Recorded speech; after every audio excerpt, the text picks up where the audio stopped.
Turn your Bibles with me to the book of Deuteronomy chapter 6. Deuteronomy chapter number 6. Okay? Joshua, Deuteronomy, Numbers, Leviticus. Deuteronomy chapter 6. And we are going to read from verse number 1 down to we are reading from verse number 4 to verse number 10. Verse 4 to 10. Okay? Agsinublat tayong agbasa from the English. Men will read verse number 4. Ladies will read verse number 5. All the men start. Hear, O Israel, the Lord our God is one Lord. Ladies?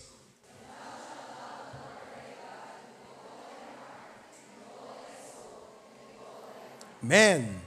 And these words which I command thee this day shall be in thine heart.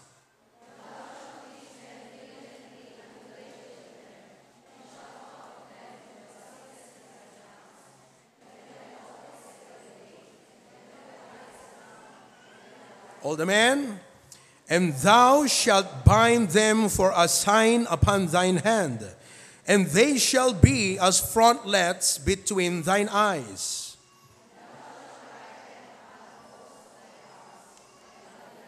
All together in 10.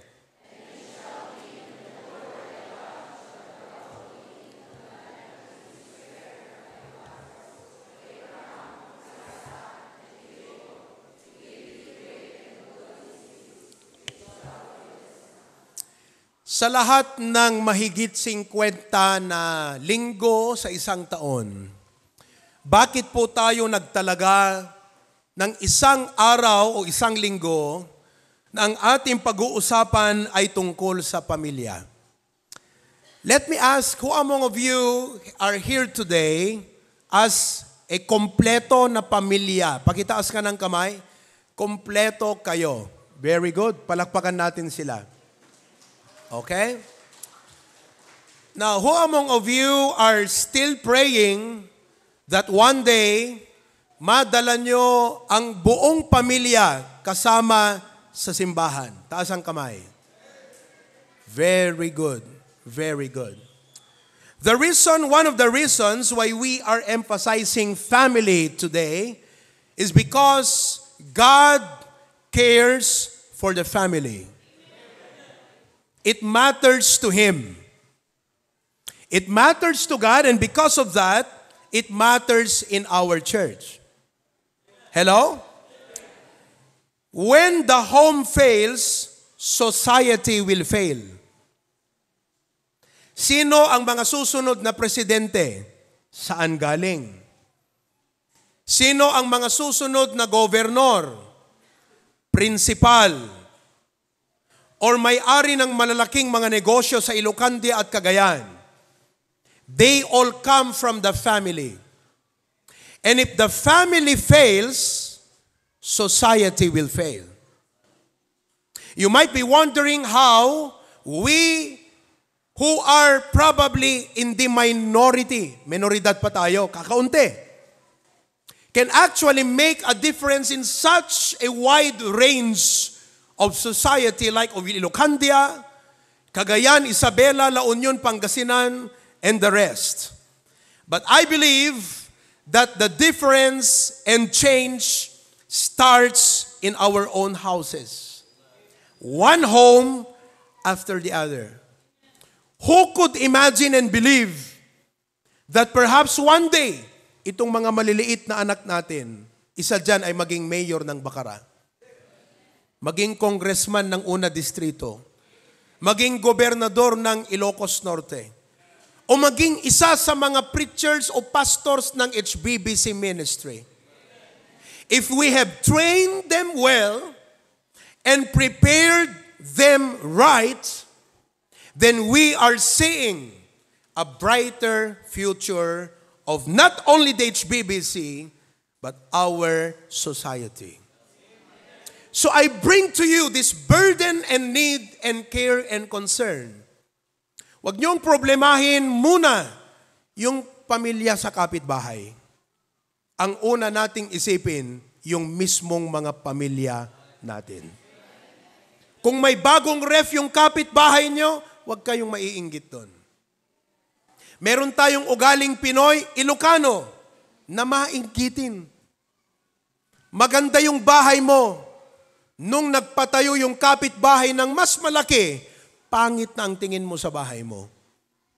The quality of family is not determined by the house, by the furnitures, or by the fixtures.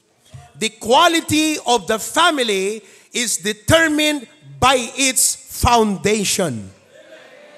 And the foundation of the family should be the Bible. Heavenly Father, bless us this morning. Empower your servant.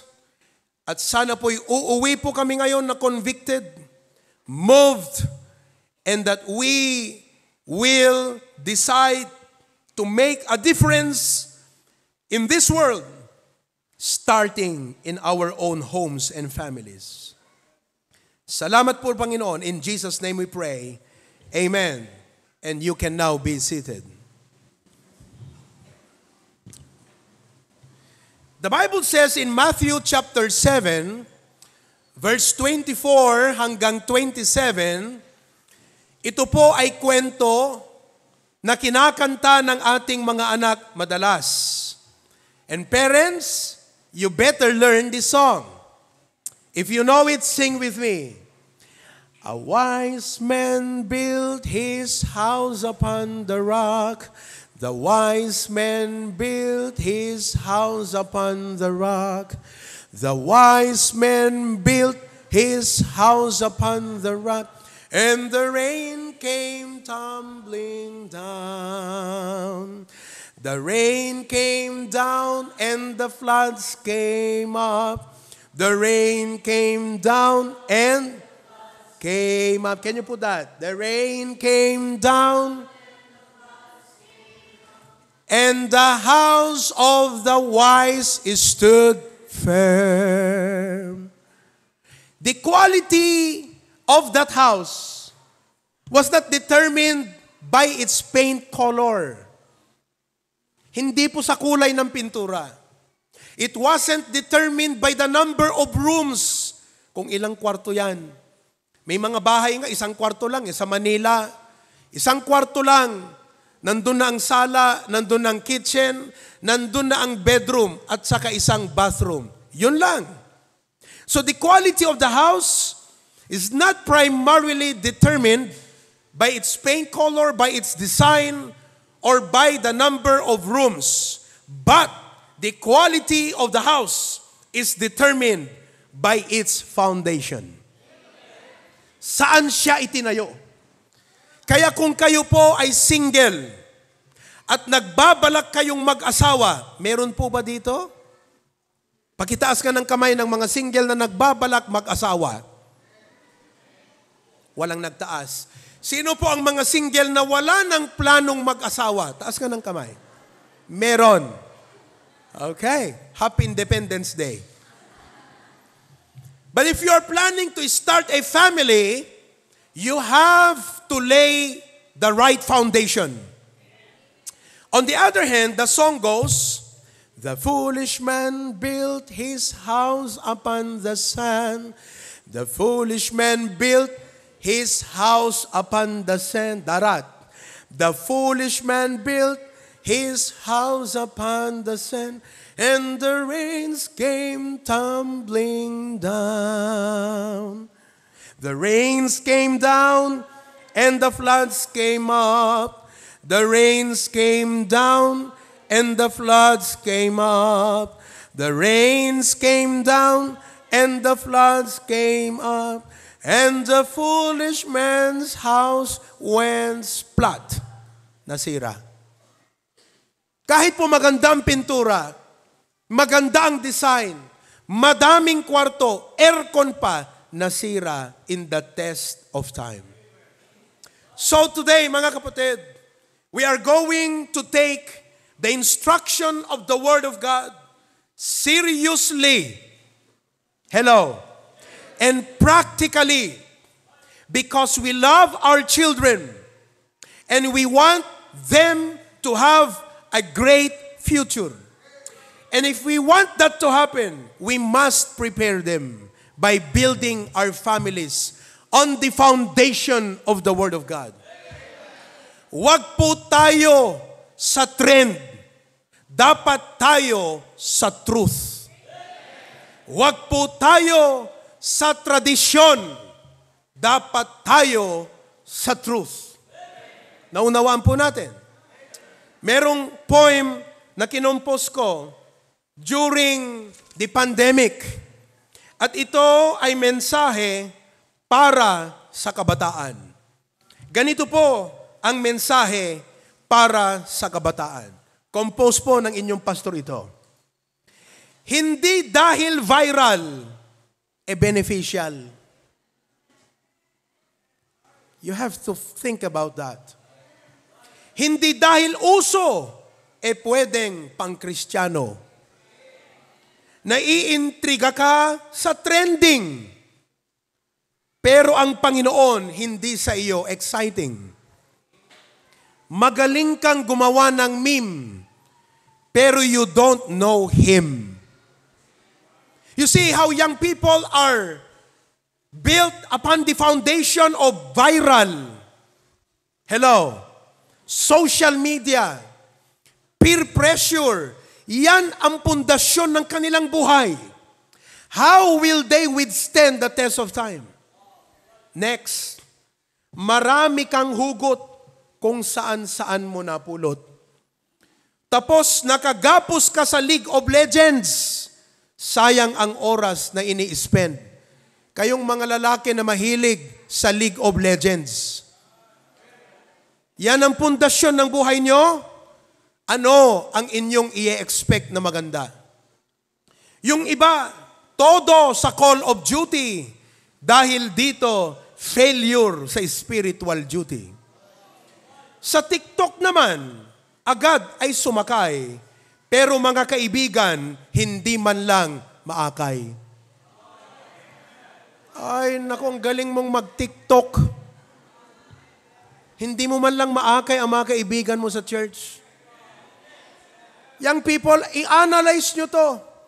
Wag lang po yung parang na-touch kayo. Sabi nyo, amen, ikaw yun.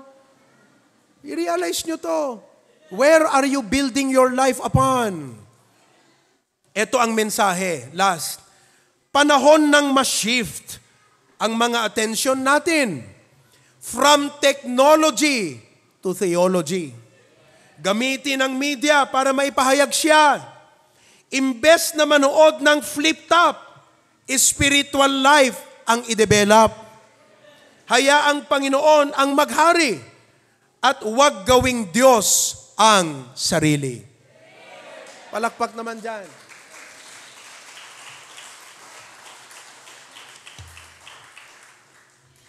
Parents, you have an idea kung papaano natin hubugin at ihanda ang ating mga anak para sa kinabukasan. Today, I'm going to speak to you on what I entitled, as I prayed for this message, God's plan for our family. God's plan for our family. It is good that we can provide for our family. Magtrabaho tayo, maghanap buhay, magkaroon ng pera, at para ma-provide natin ang needs at wants ng ating mga family. Pero ang aking tanong sa inyo, is that what is best for our family? Do you think that's the best for our family? I believe it is good for our family. But is it the best for our family? Alam niyo ang napakagandang testimony ng mga anak natin sa future. They will say, my parents not only gave what is good for us, they gave what was best for us. And if I'm going to ask, kung tatanungin ko, ang ating mga anak ngayon kung ano ang best para sa kanya, ano kaya ang kanyang isasagot? Many children will say, my parents gave the best for me. And you ask them, what best did your parents give to you? And they will say, education. Education is good, but it's not the best for our children. Nakikinig ba kayo mga magulang? Because what is education? Kung ang ating anak ay walang relasyon sa ating Panginoong Jesucristo, they will only use knowledge to destroy lives. They will use politics to destroy lives. They will use knowledge and science to destroy lives. Nakaka-relate ba kayo sa aking sinasabi? Para po mag-isip kayo na wag nating sabihin that education is the best that we can give for our children.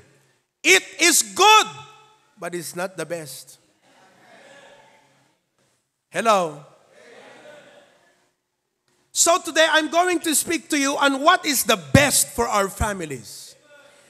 And that best is found doon sa ating binasa sa Deuteronomy chapter 6, 4-9. Hindi ko alam kung naunawaan po natin nung binasa natin yung passage. Pinasadahan natin, pero basahin ko muli, and with the mind, this is what's best for my family. Yung mind na yon, unawain nyo ang verse na babasahin ko. Are you still there? Huwag po kayong mag-alala. Sa loob ng 2 buwan, matatapos po yung ating elektrisidad. At bago mag-Hunyo, may aircon na po ang ating sanktuaryo.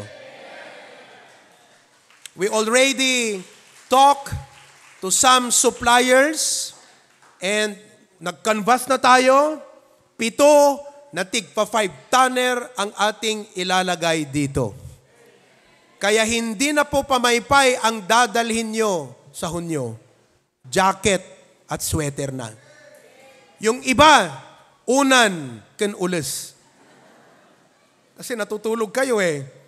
Sabi mo sa katabi, huwag ka matutulog ha. Makinig po kayo. Babasahin ko muli.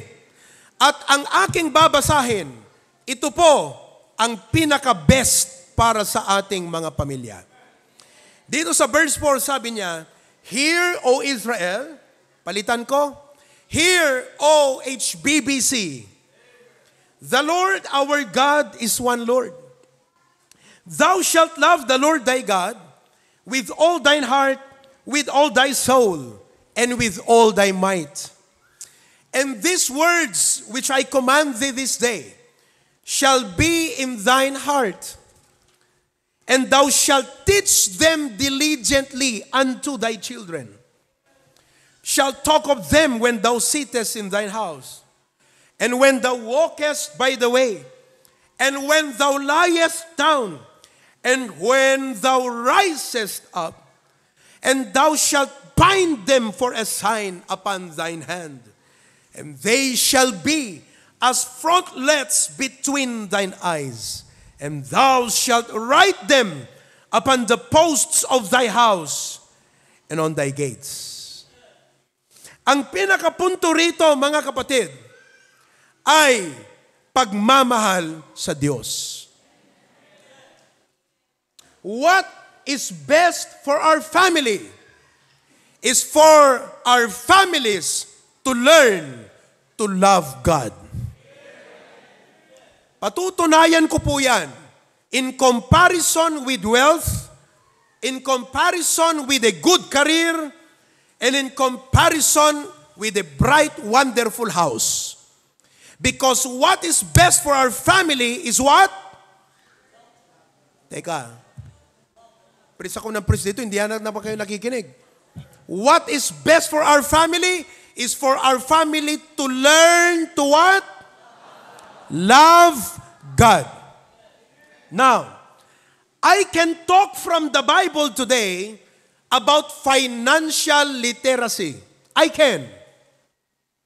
And I know that it is good for every family to have a good financial management. We should. And our church conducts seminars like that matter para ma-educate ang mga young people natin. Meron akong itinuro sa inyo na GSIS plan of finances.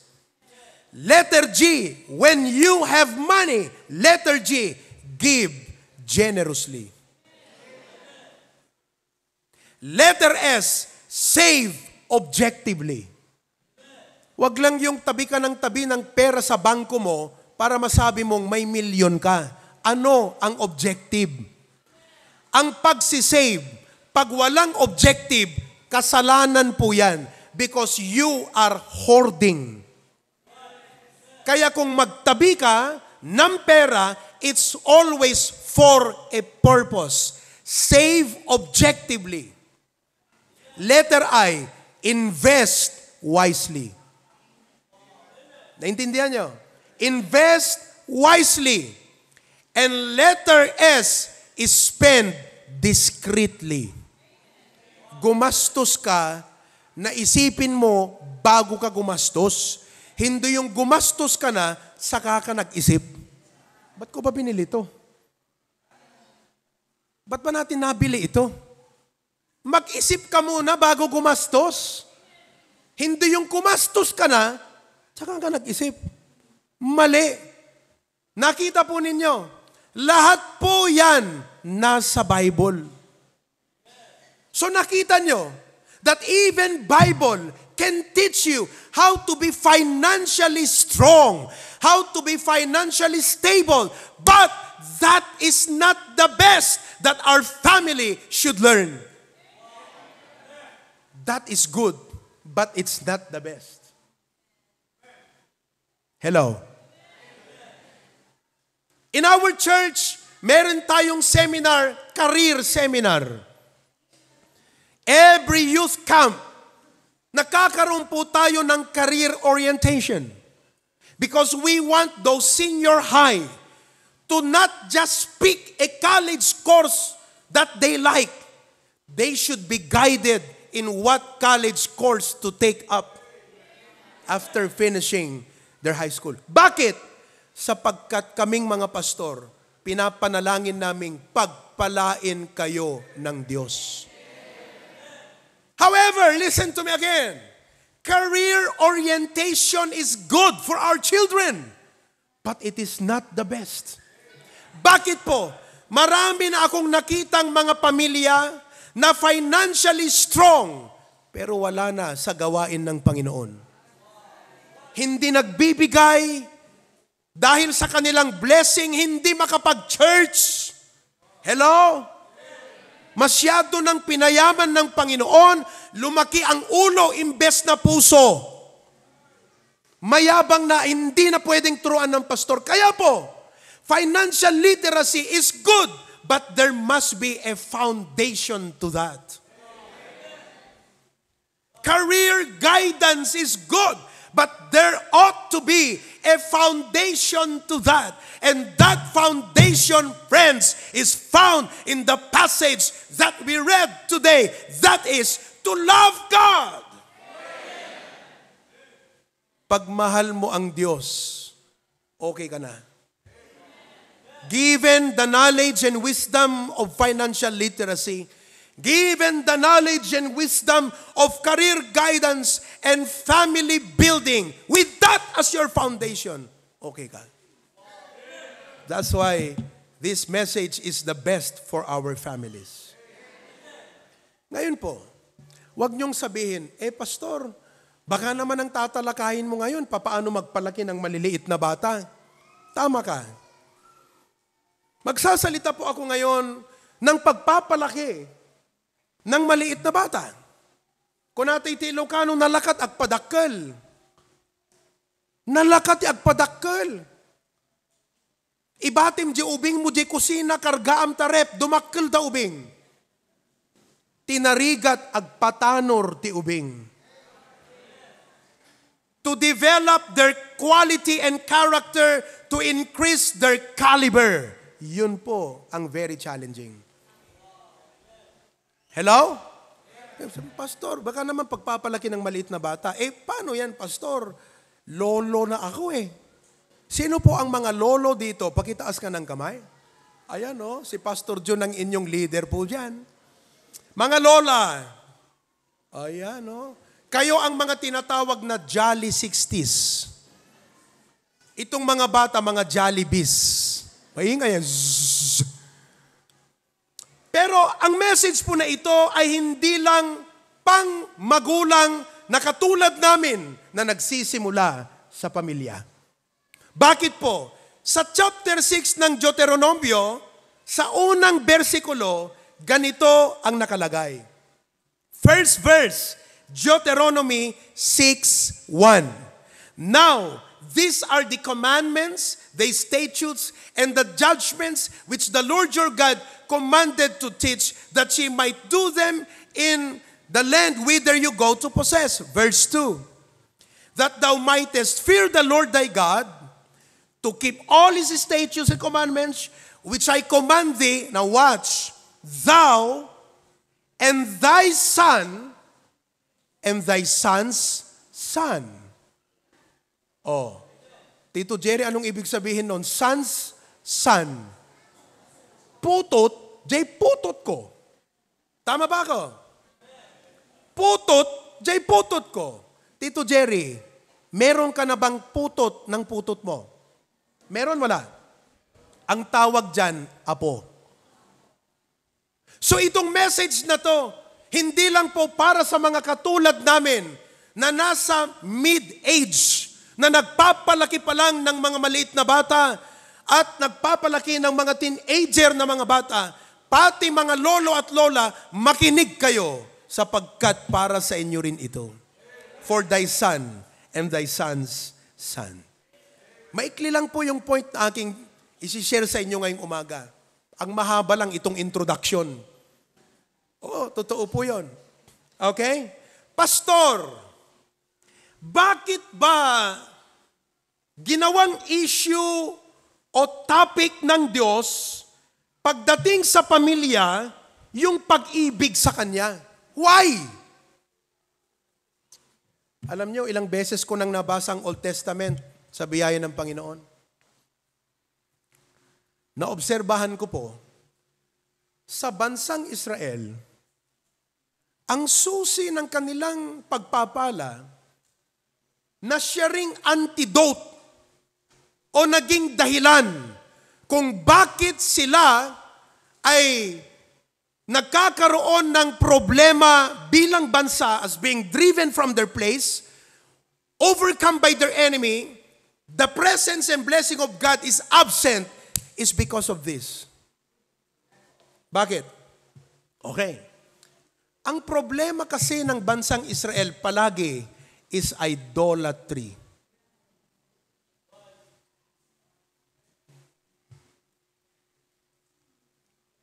Do you know what is idolatry? Pakisabi nga po yung salitang idolatry. Simple lamang po, maraming pwedeng maging definition ng idolatry. Pero ito ang isa sa mga meaningful na kahulugan ng idolatry. Idolatry is simply worshiping the wrong God. What is idolatry? Worshiping the wrong God. Everybody, hanggang sa taas. Sabihin nyo lahat. Ready, go. What is idolatry? Small letter G. Small letter G. Ulitin natin. What is idolatry? Worshiping the wrong God. Tingnan nyo. Hindi ba yan ang problema sa mga families natin? Kahit linggo, hindi maka-attend sa church Bakit? Sayang yung pera Sinong Diyos mo ngayon? Pera. Paano ka pagpalain ng Diyos? Pinagpalit mo siya sa pera. Foundation. Parang yung kwento ni Pastor John, yung magbobote ba yun pa? Magbobote? Tapos, anong nangyari doon? Sunday. Imbes na tumungo doon sa simbahan, mag-worship sa Panginoon, Bumili siya ng bote, nagtrabaho. Dahil nanghihinayang siya sa salapi na kanyang kikitain. Doon po sa kanyang mga pinuntahan, may narinig po siyang tinig ng Panginoon. Anong sabi? Sa konting barya, ipinagpapalit mo ako. Akala natin na yung araw ng linggo na dapat sambahin natin ang ating Diyos. Ginamit natin ang oras na yan para kumita ng pera. We thought it will be our gain. No, it will be your loss. Sapagkat pinagpalit mo yung Diyos na pwedeng magpala sa pamilya at mga anak natin. And I say this, na sana lahat kayong mga kabataan, rigat no rigat, basta mo'y suksukat ni Apo Diyos. Rigat no rigat, ngamham mo nga isuksukat ni Apo Diyos. That is idolatry, worshiping the wrong God. Now, hindi lang naman po sa hirap pinag-uusapan ng idolatry. Ang idolatry pinag-uusapan din pag medyo gumanda-ganda ang buhay natin. We begin to worship our house. We begin to worship our car, our job, our family, and our children. Kaya po, nung binabasa ko tong verse na to, sabi ko, Lord, tama ka. Naiintindihan niyo ba mga kapatid? Amoy no apay nga detoy ti ibagbaga ti Apo nga isuro tay ti pamilya tayo. Kasi detoy ti tulbek ti panang parang ay ti Apo ti biag tayo. Ken isumet iti mangigawid kada tayo nga tiltila adat pagturturungan dagiti anak ken pamilya tayo. This is the foundation. Love God. Now, dalawang bagay lang po ang aking ipapahayag sa inyo bago ako matapos. Sana matapos ako ng alauna. Amen? Hindi po, joke lang. 2:00 po. Ngayon, klaro na ba sa atin, parents, convince kayo nga ti dapat pundasyon ti pamilya tayo, panagayat ti Apo? Okay. Tinuro sa atin dyan, paano? Paano natin ito i-work out sa ating mga tahanan at pamilya? Ang una po, ay makikita natin doon sa sinabi po niya sa verse number 5. Tingnan niyo pong verse number 5. Basahin natin lahat. Lahat-lahat Awan nagmut-mut taling Amen? Lahat-lahat tayo. Basahin natin, read. And with all thine heart. 6. And, okay, go. And these words, which I command thee this day, shall be. Teka. Pag tinuloy nating binasa yan, may instruction dyan, Erwin, na yung pag-ibig sa Panginoon, isurum digiti anak mo nga ayatan dati apaw. Brother Erwin, are you there? Oh. Hello? Brother Joel Abiba? Kunanad jay Brad, isuro tayo digiti anak tayo, pati apo ko, nga ayatan da ni Apo Diyos. Iyan, I'm glad Ian Peralta is here. Andito si Mrs. mo? Asan siya? Asan? Asan yung Mrs. ni Ian Peralta? Ha? Ayun yun, very good. Okay, very good. Mano anak yon? 2. Ti ko na Ian, surwan tayo digiti anak tayo nga ayatan dati Apo. Pero, teka, tignan mo, ang sabi doon, dikitoy nga imbagak ko na, dapat adati puso yo. In other words, ito yon. Hamo maisuro, jayhaan mo nga iprak-practice mismo. Kaya ang unang utos doon, thou shalt love and then teach. Hindi po ito yung ituro mo, saka mo gawin. Ang sinasabi, gawin mo muna, saka mo ituro. Therefore, listen, The best kind of parenting, listen now, number 1 is by modeling.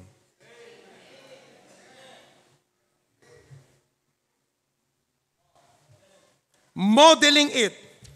Nawatan nyo kakabsat. Ti kayat nga asawan deta, amoy digiti anak te ngamin. Aglalo no ububing dapay. Aya, Janelle, ilan taon yung panganay mo, Janelle? Ha? Manot taon di na unam? 8 years old. Sino dito ang may mga anak na katulad namin? Below 10. 10 years old below. Taas ka ng kamay. Oh, marami din tayo Oo. Pwede tayong magwelga. Diba? Sino yung may mga anak dito na teenager? Teenager. Uy, mas marami kayo Talo kami. Sino yung may mga anak dito na lagpas na ng teenager? Siguro college, working professionals na sila pero single pa. Ayan. Okay. Makinig po kayong maigi. Ang sinasabi ng ating Panginoong Diyos sa atin na pamamaraan ng pagturo ng bagay na ito ay sa pamamagitan ng modeling. Alam nyo yung aming youngest, si Keyon, nandyan Diyan ba si Keyon? Okay? Every now and then, araw man o gabi, yayakapin niya ang mami niya. At sasabihin niya, Mommy, I love you. You are the best mommy in the world. Tanong, napulot niya ba yun sa kapitbahay?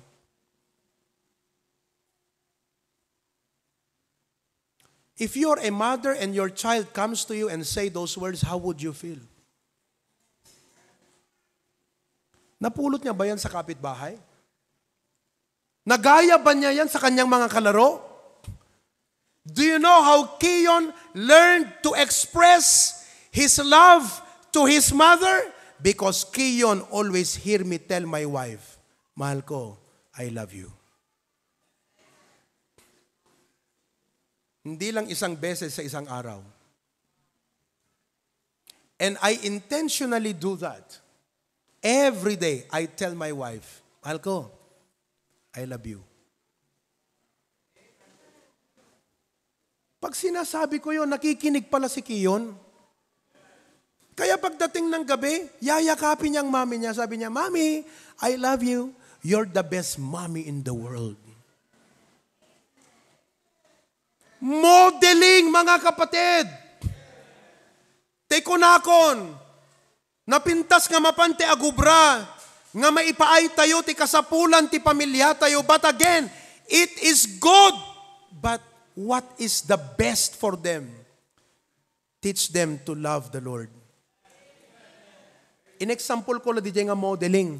Ngam ti kayat na nga sawan kakabsat, datayo nga naganak, we should show to them what we want them to learn. Show what you want them to learn. Kaya't mo nga masursuro dat aginaw ka, pakitam. Kaya't mo nga masursuro dat ipanaglaba, ipakitam. Hello? Kaya't mo nga masursuro da iti panagdalos, ipakitam. Kaya't mo nga masursuro da nga ayatan ti Apo, ipakitam. Ti saludsod, makita ba? Makita ba, parents? Hindi ko po tinatanong ito nga imamag kayo, ngam tapno agreeing kayo. No kunayo ti sarili yo, basta siya tila trabaho. Iyawat ko ta kwarta kinibagat ko, makaamudan. Mga kapatid, hindi po magiging magandang family yan. Are you listening now? Kasanod pa nang ipakita tayo kadigiti anak tayo. Ti pa nagayat ti Apo by putting God first. First, letter F in your finances. Hello? Chinek yu ba no digita anak yu, damo la tights da itang abigat. Sino tinaganak nga chechekan na ti anak na wano isut, mangtultulong nga mangisagana kadigiti anak na, jay tights and offering na, itayag naman ti ima na. Oh. Awang pakialam yu kakabsat, hanyo ammo, nga deta pan nang ta anak mo, isuntut tulbeg ti blessing ti biyag na. Ngamhang nga jay blessing ti number 1 nga goal, jay panagayat na ti Apo, iso nga ikkan na jay pa ited na jay para ti Apo. Are you following? If you love your children, you want the best for them, teach them to love God through their finances. Duray kagura na kan, no kaspagarigan, estudyante, professional ta anak mo, in a nice way. Why? Because you want them to have the best, to love God with their finances. Alam nyo, meron tayong mga magulang dito sa church, mga viewers, may mga members tayo dito, na yung ibang mga anak nila, hindi talaga nag-a-attend ng church. Pinili nila ang ibang Diyos at hindi yung Diyos ng kanilang magulang. Pero alam nyo, kahit backslider yung mga anak nila na yan, nagtatights pa rin yan. Totoo, pastor, tinatightsan nila yung kanilang anak na hindi pumupunta sa church. Kaya pag yung mga anak na yan ay nagbalik loob sa Panginoon, wala silang utang sa Panginoon. Kaya kung ikaw mag-backslide man, ipadala mo pa rin ang tithes mo rito. Kasi pag nanumbalik ang loob mo sa Panginoon na hindi ka nag-tithes, lahat ng taon na nag-backslide ka, nilustay mo ang blessing ng Panginoon, bayaran mo lahat yan. Finances. So nga uray manulat masapulan tayo, no daduma masarsaruno, no daduma maununaan pay. Awang maawat mo na ta, nabalay mo tan idi last month. Kasla lumabas lang. Nga ti kuna na jay kwarta, goodbye. Alam nyo, may dalawang klase ng goodbye. G-O-O-D-B-Y-E at saka G-O-O-D-B-U-Y. Goodbye. Saan yun? Nasa catalog, nasa mga sales. Goodbye. Hindi nyo na-gets? Okay. Pang-genius lang po yan. Parents, kung college students ang mga anak nyo, turuan nyo na silang mahalin ng Diyos. Kung hindi nila kayang ibigay ang tithes ng maikling allowance nila, ano pa kung sila'y nagsweldo na ng malaki? Teach them to love God by showing it. Not only in your finances, but secondly, in your intentions. Intention. Ang sabi ng Proverbs 3:5 and 6, trust the Lord with all thine heart. Lean not unto thine own understanding. Look at 6. In all thy ways. So ipakita natin sa mga anak natin na pag may plano, halik kayo rito, pag-pray natin ang plano natin. Bibili kayo ng sasakyan, that should be an opportunity for you to call your family together and say, we plan to buy a car. Let's pray about it. Pag nakita yan ng anak mo, hindi basta bili ng bili yan na hindi niya pinag-pray. Kaya maraming mga anak ngayon, hindi na nagpi-pray. Nagre-rely na lang sa kanilang own understanding. Why? Nobody showed it to them. Awan nang ipakita walang modelo Mas madali na sana para sa ating mga anak na masundan ang daan ng Panginoon kung may mga modelo. Kaso wala. Are you following? So we need to put God first in our intentions. Letter R. Not only in our finances, not only in our intentions, but letter R. Put God first in your relationships. Anong ibig sabihin nun? Let our children hear. We share the gospel. Binabahagi natin ang salita ng Panginoon sa ating mga kaibigan. Ini-invite natin sila sa church. Letter S, in your schedules. Uray mo't kasanot bannog yun agakabsat. Ikarigatan nyo't bumangon nga na sapat ibigat ti Domingo. Takastat pa nang ipakita tayo, kadagiti anak tayo, ti pa nang ipatag, ti pa nagdaydayaw, ken Apo Diyos. Iso nga da kayo nga minangki agpuy-puyat ti rabi it Sabado no diyo kaya ti agri nga masapat ti bigat ti Domingo. Kanayong kay nga maladaw kakabsat ti gimong. Kasano deta nga panagayat ti Apo? You're always late. Oh, alam mo ang record mo? Kahit kailan, hindi ka maaga. You've never been early. Ang pangit naman na testimony yun. Ang magandang record, kahit kailan, I've never been late. Mula noon hanggang ngayon, at magpakailan-kailan pa man, ni minsan sa lahat ng araw ng pagsamba, kung hindi ako may sakit, nandun ako sa church, hindi ako na late kahit kailan. Engem no kanayong ka lang nga, excuse, agpaspasbol ka, di kita pamilyam, dahil at mapanan. Amo yun, ada problema yun pamilya, yun hanyo iramraman ti gimong, umay kailat ta magigimong. Kasta ti panang ipakita tayo, di kiti anak tayo, nga no, dan tumot problema, dan damat mapangkapilya. Is that how we show our love to God and our loyalty to God? Wala kong pakialam, kahit anong problema yan mga kapatid, pumunta ka pa rin sa church. Anong kasalanan ng Panginoon dyan? Ba't mo siya idadamay? Yung iba nga kahit may sakit, nasa church. Yung iba nating mga members, maliit pa ang mga bata, ang aaga nila.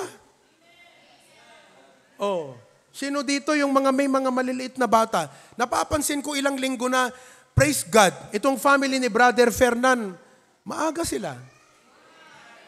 Mula nung nagturo ako dyan tungkol sa time ng pag-attend sa church, gumawa kayo ng, listen to me, maki-argue kayo kanyak no kayat yo. Ngamti ibagak kada kayo, madit ipakpakitam kadigita anak mo. Hananasayaat, detang ipakpakitam kadigita anak mo. Agasam talate kan, makirason ka pela kanyak, anyamot la detang ipakpakitam ti anak mo. Di kat kumakunam anak ko, pasensya kayo malate tayo ita. Next Sunday, hindi tayo pwedeng malate. Panginoon yan eh. Mas mataas yan kay gobernador, mas mataas yan kay mayor. Mga anak, sorry, na-late tayo ngayon. Pero next Sunday, hindi tayo malilate. Model it! Now, not only in your schedules, but in your trials. Amen? Oh, dito na lang ako magtapos. Pero teka, may gusto pa akong sabihin sa conclusion. Amen? Damagaman takaabay mo, si bibiyag ka pa eh. In your trials, put God first. Ipakita natin sa mga anak, what is the proper response to trial? And that is prayer. Sino kada kayo ti ada problema na ti pamilya kakabsat? Anyaman di jay, financial. Sino ti ada problema na? Amoy aramidin yun no rabi eh. Bakit ay mamandi kita ubing? Kararag tayo. Ang mga bata, kahit bata yan, pwede mong sabihin ng problema sa kanila eh. Kami nga, nung maliliit kami, sinasabi sa amin ang mga problema. Hindi naman lahat. Sabi nung taga Batangas, hindi lahat. Oh, pero sinasabi yan. Then we pray, we weep, we cry together. Because the Bible says, casting all your cares upon Him, for He careth for you. So my dad would say, ito ang problema natin ngayon, agkararag kayo, ang kwarta tayo. Hanadakas kay iba kayo, kadikita anak yo. Tapno nga gastos, ti amuda nga aming kadulat ta kwarta. Di ka mo di bagbaga. Tapos so dumawat ka ba daan? Ibagam nga mina, i-explain mo nga mina. Amo manak ko, adot parikot kan problema, adot ti utang tayo pay. Adopay, dagiti sing-singirot, nga utang. Gapo dadyak makasingir-singir. Han nagtuloy dagiti negosyo tayo, agkararag tayo. Amom deta anak mo, ubing pelang, nasapan tong agnakam. Kasi marikna na ti dadagsen ti panagbiag. Hala di marikna nat dadagsen, masursuro nat agkararag. Nang runa, namoy di kita anak yo, pagatang ang pagatang, dawat nga dawat, oh, tunagawid kayo, deti titip, tugawan yon, kasarita yon, ibagayot pudpud no nga problema. Agriri, nakapudpudot, di ko mamat na aircon, mat deti kwarto, kunana. Dakilat ka aircon. Ibaga mo, amom anak ko sa totoo lang, hanom uman anay deti sweldo kon. Kararag kayo. Tapno, madanagan. Ngam ko nam tumat lang, but our God is good. I believe that He will provide anak. No, adda kasta kakabsat. Nga modelo, di kat nagsayaat. No may sangal daw, tumakder to di anak mo, dakkel tong kat kunana, agyaman ak ti apo, tada nang isuro kanyak, ti panagtalag ti apo, uray iti kangitingitan, ti adu nga problema kan parikot ti panagbiag.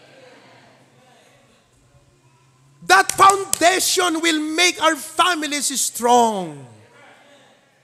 Nawatan nyo kakabsat. Magsiyaat. Nagdi maudi kakabsat. Ngamsakbay na dito. Amoy ni Brother Ray. Adata ni Brother Ray kan Sister Lynn. Pakita man. Di kayo nga kakabsat na disgrasya da. Sunday morning, nakasapsapad ang umay kapilya. Mga volunteer workers natin yan, hindi po yan full-time.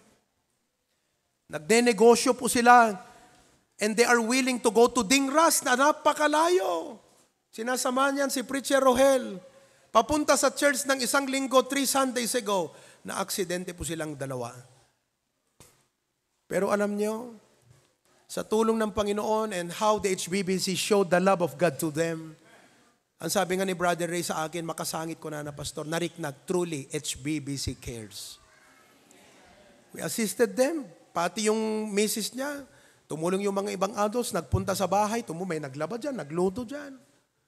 Pero alam mo, ang natats ako sa sinabi niya, Pastor, by the grace of God, dito yung nga napasamak kada kami, naisot makaiga po, hindi ito ang rason na kami titigil sa paglilingkod sa Panginoon. Ano ang matututunan ng kanyang mga anak na may ganyan silang magulang? Sika, basit a problema, ipalubos mo nga maupay ka. Natamaan ka lat preaching, sarsaritaem ta pastor yan ta balayo. Anat iba kanto ta anak mo. Sa mo ibaga intay kapilya, ag-preach ni pastor, Pinoy sonam ti negatibo ta panunot na, ana nga rot itakakabsat. Maliwanag po ba? That's why we need to model it. At ang sabi rito, when thou sittest, when thou risest, when thou walkest, do you know what is that, folks? The only way is not only by modeling it, but by building relationship. Katugaw mo di anak mo, kadwam nga magmag na, what do you call that? It's called relationship. Relate. And one of the important ingredients of relationships is communication. Kaya't na nga sawan, listen, datay nga naganak, kasarita tayo, ti anak tayo. I-explikarte kadakwada. Nga ibagam, anak ko kita ma, amuyo pa iti mesa nga kayat ko nga maadal tayo kakabsat, when it comes na di pa nagayat ti Apo, uray ka di prayer meeting, umay kay kapilya. Haang nga tilang amuyo nga gimong kat Sunday morning. Ipakpakitam ta anak mo nga hanga napatagta prayer meeting. Da kayo nga nom umay ti prayer meeting. Matouch kay kuma, makonbiktar kay kuma. Di may mayat deta nga ibagak, kaysa ta ibagak ka tamaan ka sana ng kidlat. Lunod di dyan nakakabsat. Mga tatay especially. Magpanunod kayo kakabsat. Nakagagagat kayo trabaho. It's good to provide for the family, but it is best to show them and model and teach them to love the Lord. Sabi ko matatuno Merkules, daki nga taga pasukin, mapnun to di kapilyatay pasukin, tum Merkules, awan agpaspasbol. Dakay mo't nga taga Bakara, adukay ito nga umay dito iti Bakara, ibagayo nga nagadayop balayo, anat serbi nga dalugan mo. Dinawat mo ti Apoy, may po pa yung pakpakararag kanyak, jakla ko may karkararagang. Kas ba't lapadit pumayam kanya akong nga dito, pabindisyon naman, talugam mo. Kat ti purpose ng inikan na kati apo ti lugan, katapno makadanong kat kapilya. Tapos ibagam, jak makaumay ta, dayot balay me. Isord nga, dalugan mo nga ti apo. Kat ibagam ti anak mo, anak ko, nakaimbag ni apo. God is so good mga anak. Binigyan tayo ng sasakyan. Kaya walang rason na hindi tayo makapunta sa church. Ha? Prayer meeting ka ikaw, nag-aaral ka. Kung galing ka sa eskwela, dumiretso ka na sa church, anak. Dalhin ko yung sapatos mo, dalhin ko yung damit mo, doon ka na magbihis. Hello?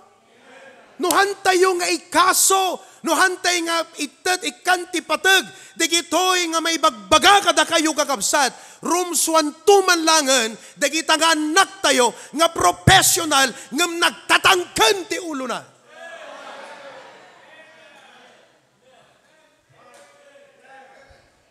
Haangat tayo na umaakon ka, digita tatangkan ulo na. Agan ano saklat tataan nga road? Intad nakatiapo nga iwanat. But how can we build a strong church? Relationship. Adupay, dito yung kakabsat nga ag-close tayong kata makita kat lechon mo ti pagkitkitan nyo kanya akon kakabsat.